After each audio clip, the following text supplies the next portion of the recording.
अगर आपके अंदर भी खून की कमी हो गई है, आपका ब्लड का जो लेवल है वो नॉर्मल लेवल से नीचे चला आया है, इसके अलावा आपको कमजोरी कमजोरी सी लगती है, आप कुछ भी काम करते हो तो आपका मन नहीं लगता, आप कंसंट्रेट नहीं कर पाते हो, आप थोड़ा भी जब फिजिकल वर्क करते हो तो आप बड़ी जल्दी थक जाते हो, इसके अलावा आपका वजन भी नहीं बढ़ रहा है, आप मल न्यूट्रिशन यानी कुपोषण का भी शिकार हो, तो अगर ऐसी कई सारी चीज़ें आपके अंदर दिख रही है तो आज से ही आप स्टार्ट कर दें, आज से ही आप लेना शुरू कर दें ओरोफर एक्सटी नाम की एक सिरप। तो फ्रेंड, आज की इस वीडियो में मैं ओरोफर एक्सटी नाम की जो सिरप है, जो कि एमक्योर नाम की एक कंपनी इसको बनाती है, उसको लेकर डिटेल में बात करूंगा। इसमें क्या क्या चीज़ें पाई जाती हैं, किस किस चीज़ में इसका उपयोग किया जाता है, इसको किस तरह से लेना चाहिए, क्या इसके कोई साइड इफेक्ट होते हैं, तो इन सारी चीज़ों को लेकर डिटेल में बात करूंगा। फ्रेंड, चैनल पर पहली बार आए हैं तो चैनल को सब्सक्राइब करना ना भूलें। वीडियो अगर आपको पसंद आती है, यूजफुल लगती है, तो आप इसको अपने फ्रेंड के साथ में शेयर करना ना भूलें ताकि उन तक भी सही जानकारी सही समय से पहुंच सके।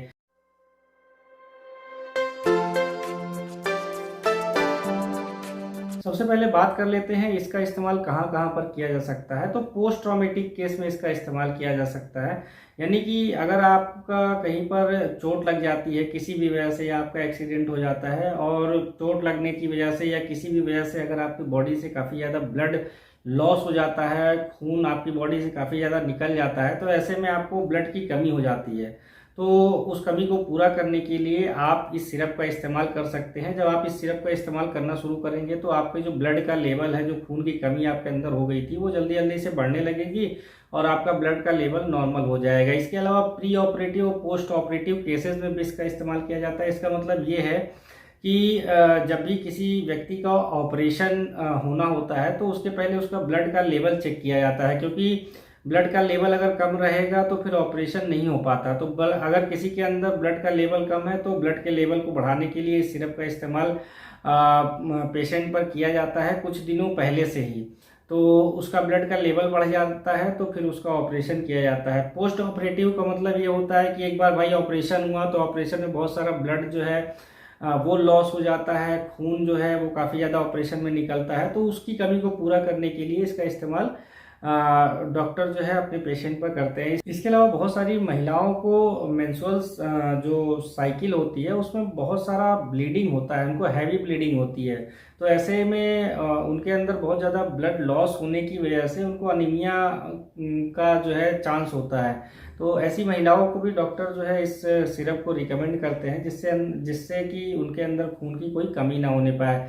इसके अलावा अगर किसी भी वजह से शरीर में ब्लड की कमी होने लगे तो ब्लड की कमी को पूरा करने के लिए इस सिरप का इस्तेमाल किया जाता है। बहुत सारे पुरुष ऐसे होते हैं जिनका इम्यून सिस्टम बहुत ज़्यादा वीक होता है, तो इम्यून सिस्टम को जो है स्ट्रांग बनाने के लिए भी इस सिरप का इस्तेमाल किया जाता है। बहुत सारे पुरुष ऐसे होते हैं जिनका वजन बहुत कम होता है, वो बहुत ज़्यादा वीक होते हैं, इसके अलावा वो किसी चीज़ में कंसंट्रेट नहीं कर पाते, उनको बार बार हेडेक की प्रॉब्लम होती है। तो ऐसी अगर कोई भी समस्या है तो वो पुरुष इस सिरप का या महिला इस सिरप का इस्तेमाल कर सकती हैं, और इस सिरप को लेने के बाद ये जो सारी समस्याएं हैं वो धीरे धीरे करके खत्म होने लगेंगी। ओरोफर एक्सटी में कौन कौन से इंग्रेडिएंट पाए जाते हैं, इसमें क्या चीज़ें पाई जाती हैं, तो उसकी बात कर लेते हैं। तो इसमें 3 मेन चीज़ें पाई जाती है। इसमें पहला पाया जाता है आयरन, जो कि फेरस एस्कॉर्बेट फॉर्म में पाया जाता है। आयरन के कई सारे टाइप होते हैं, जिसमें फेरिक फॉर्म में होता है, फेरस फॉर्म में होता है, तो इसमें जो आयरन है वो फेरस फॉर्म में होता है, और आयरन की जो क्वांटिटी होती है 5 ml में वो 30 mg होती है। इसके अलावा इसमें फॉलिक एसिड पाया जाता है।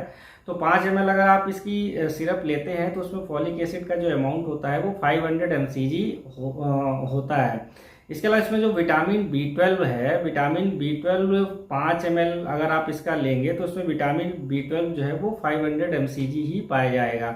तो ये तीनों चीज़ें इसमें पाई जाती हैं।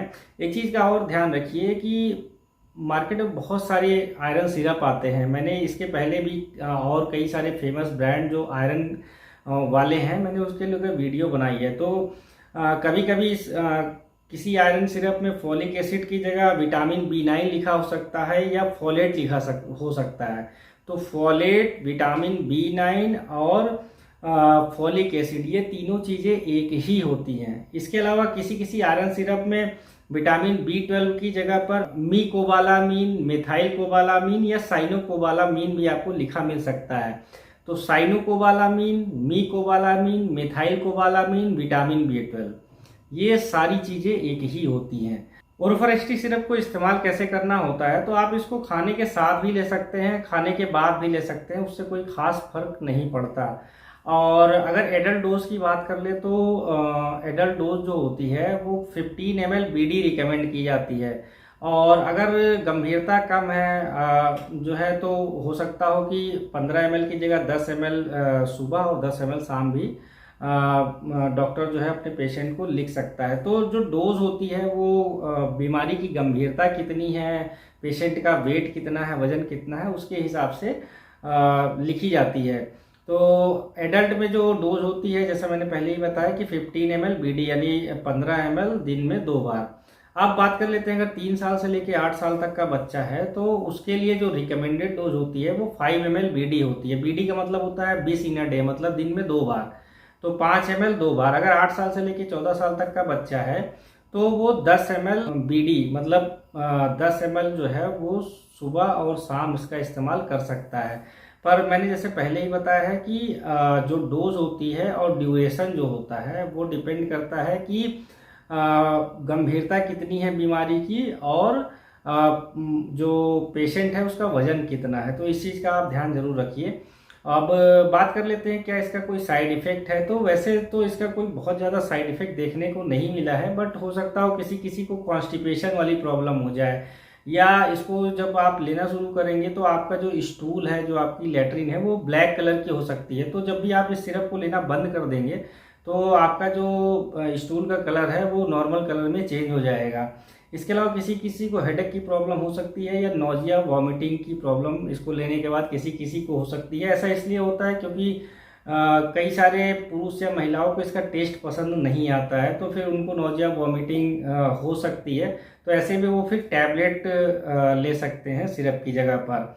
अब बात कर लेते हैं कि इसको लेते समय किन बातों का ध्यान रखना चाहिए। तो एक जो सबसे इसमें महत्वपूर्ण बात यह है कि जब भी आप आयरन सिरप कोई भी ले, चाहे वो ओरोफर एक्सटी हो या कोई भी आयरन सिरप ले, तो उसके 2 घंटे पहले या 2 घंटे बाद आप जो है कोई भी एंटासिड का इस्तेमाल करिए, यानी गैस वाली जो दवाएं हैं आप इसके साथ में मत लें, नहीं तो फिर क्या होगा कि इसका एब्जॉर्प्शन जो है वो कम होगा।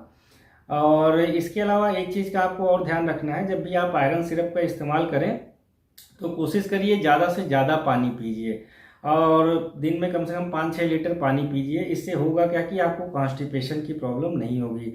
ओरोफर एसटी सिरप को लेकर कुछ और भी क्वेरी अगर आपके मन में चल रही है तो आप मेरे कमेंट बॉक्स में कमेंट करके पूछ सकते हैं, या कुछ और भी कोई आयरन सिरप को लेकर आपको कुछ पूछना है तो आप मेरे कमेंट बॉक्स में कमेंट करके पूछ सकते हैं।